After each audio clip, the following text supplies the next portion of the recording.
जयता भागवत।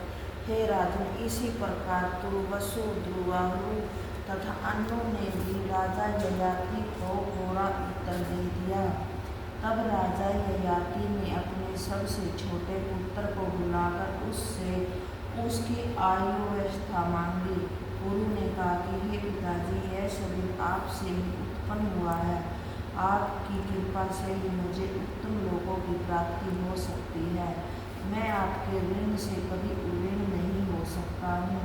हे पूज्य पिताजी, आपकी आज्ञा पालन करना ही मेरा कर्तव्य है। उत्तम पुत्र को चाहिए कि पिता की आज्ञा को स्वयं पालन करे। उद्धम पुत्र वहाँ है जो पिता की आज्ञा का पालन नहीं करते हैं, वह तो केवल पिता के मल मूत्र के समान है, पुत्र कहलाने योग्य नहीं है। पुरु ने इतना कहकर अपनी युवावस्था अपने पिता राजा ययाति को दे दी और उनकी वृद्ध अवस्था स्वयं स्वीकार कर ली। राजा ययाति पहले की भांति विषय भोगने लगे। वे सारी पृथ्वी के सम्राट थे। उनकी प्रिय देवयानी उन्हें अनेकों प्रकार के सुख देने लगी तथा प्रसन्न रखने लगी। उन्होंने अनेकों बड़ी बड़ी दक्षिणा वाले यज्ञ किए तथा भगवान को प्रसन्न किया। अनेक भोग भोगने पर भी राजा ययाति को भोगों से तृप्ति नहीं हुई।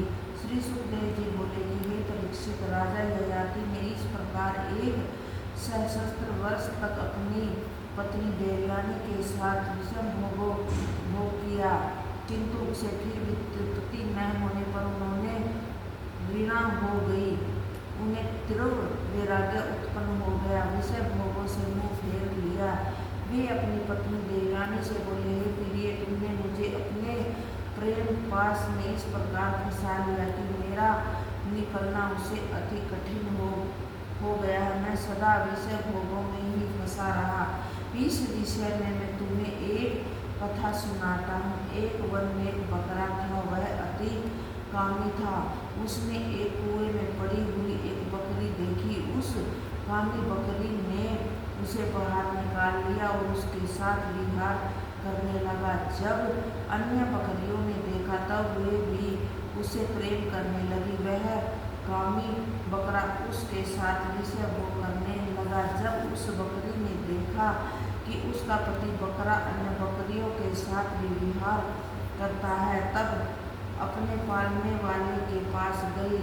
उस बकरी का पालने वाला एक ब्राह्मण था। उस बकरे के कोष निकाल लिए, किंतु बकरे के विनय पर उस बकरे को पुण्य वापिस कर दिया। बकरा आज तक विषय भोग करता रहा, किंतु उसे तृप्ति नहीं हुई। यही दशा मेरी भी है। इन विषय भोगों में मेरी तृप्ति नहीं हुई है। प्रिय, संसार की समस्त वस्तुएं तथा स्त्री आदि ऐसी है कि उनसे कभी मनुष्य की तृप्ति नहीं होती है। ऐसा कहकर राजा ययाति ने पूर्व दिशा का राज्य दुहा को, दक्षिण का यदु को, पश्चिम का तुर्वसु को तथा उत्तर का अनु को राज्य दिया। अपने प्रिय पुत्र पुरु को उसकी युवावस्था लौटा दी। वे अपने राज्य पर अभिषेक करने लगे तथा बड़े भाइयों को उसके अधीन करके ययाति वन में चले गए। वन में जाकर राजा ययाति ने अपने स्थूल शरीर को लीन शरीर में लीन कर दिया तथा लीन शरीर को आत्मा के साक्षात्कार में लीन करके परम ब्रह्मा पद की प्राप्ति की। देवयानी पहले तो राजा के वैराग्य को परम हंस रूप से समझती रही, किंतु जब राजा को वास्तव में वैराग्य हुआ देखकर उसने भी भगवान की माया को समझकर संसार के आसक्त त्याग दी और श्री हरि में अपने चित्त को लगाकर उन्हें नमस्कार किया। श्री सुखदेव जी बोले कि हे परीक्षित, तुम्हारा जन्म उसी राजा पुरु के वंश में हुआ है। इसी वंश में अनेकों राजर्षि तथा ब्रह्मा ऋषि हुए हैं। राजा पुरु के पुत्र जन्मजेय हुए हैं। जन्मजेय का पुत्र पश्चिमवान का परवीर, परवीर का नमस्यु, नमस्यु का चारुपद, चारुपद का स्वधु, स्वधु का बहुगव, बहुगव का सयाति, सयाति का पुत्र अहयाति तथा अहयाति का पुत्र रौद्रासव तथा रौद्रासव के घृताची अप्सरा के गर्भ से 10 पुत्र उत्पन्न हुए। ऋतेयु, कुरुक्षेय, सन्नडिलेयु, केतयु, जलेयु, सन्नतजेयु, धर्मयु, सतेयु, वरतेयु तथा वेन्यु। सबसे बड़े सत्ययु का पुत्र रतिनभार तथा रतिनभार के सौमति, ध्रुव, अप्रियतीर्थ 3 पुत्र थे।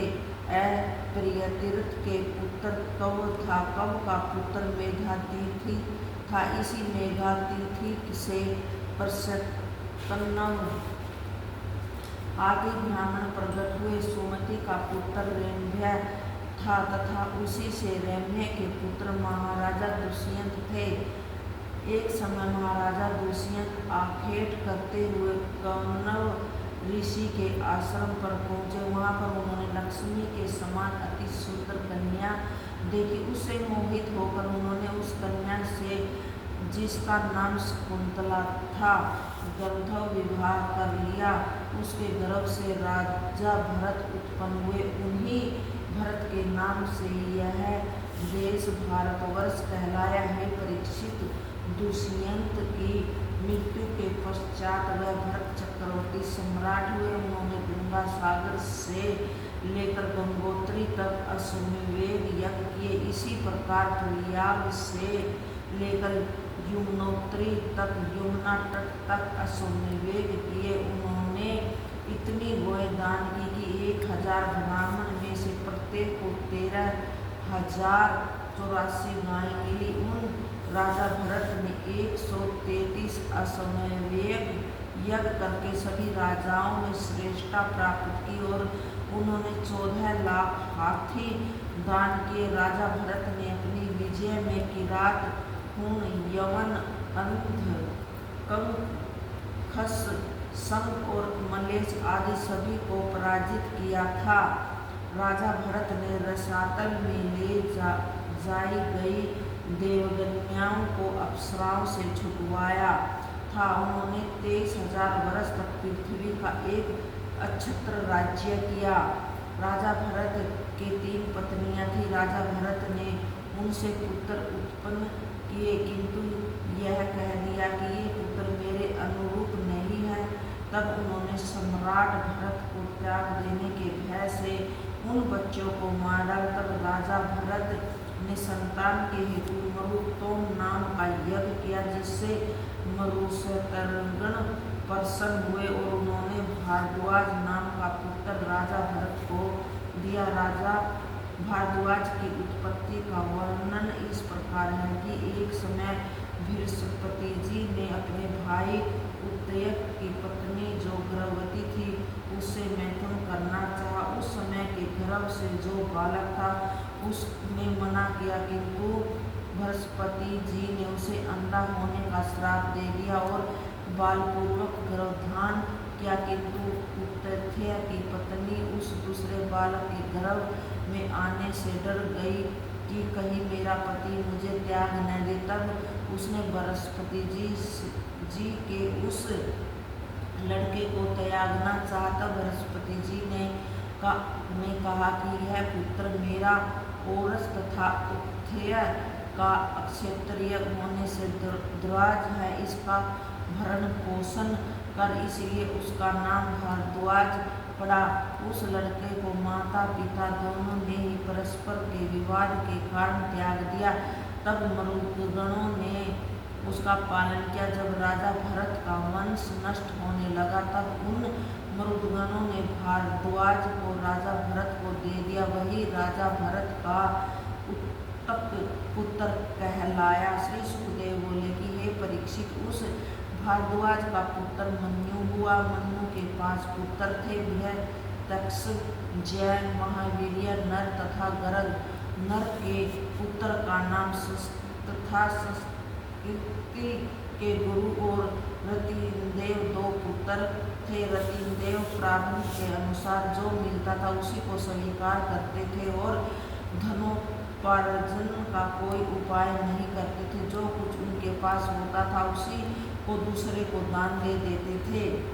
जय गीता भागवत।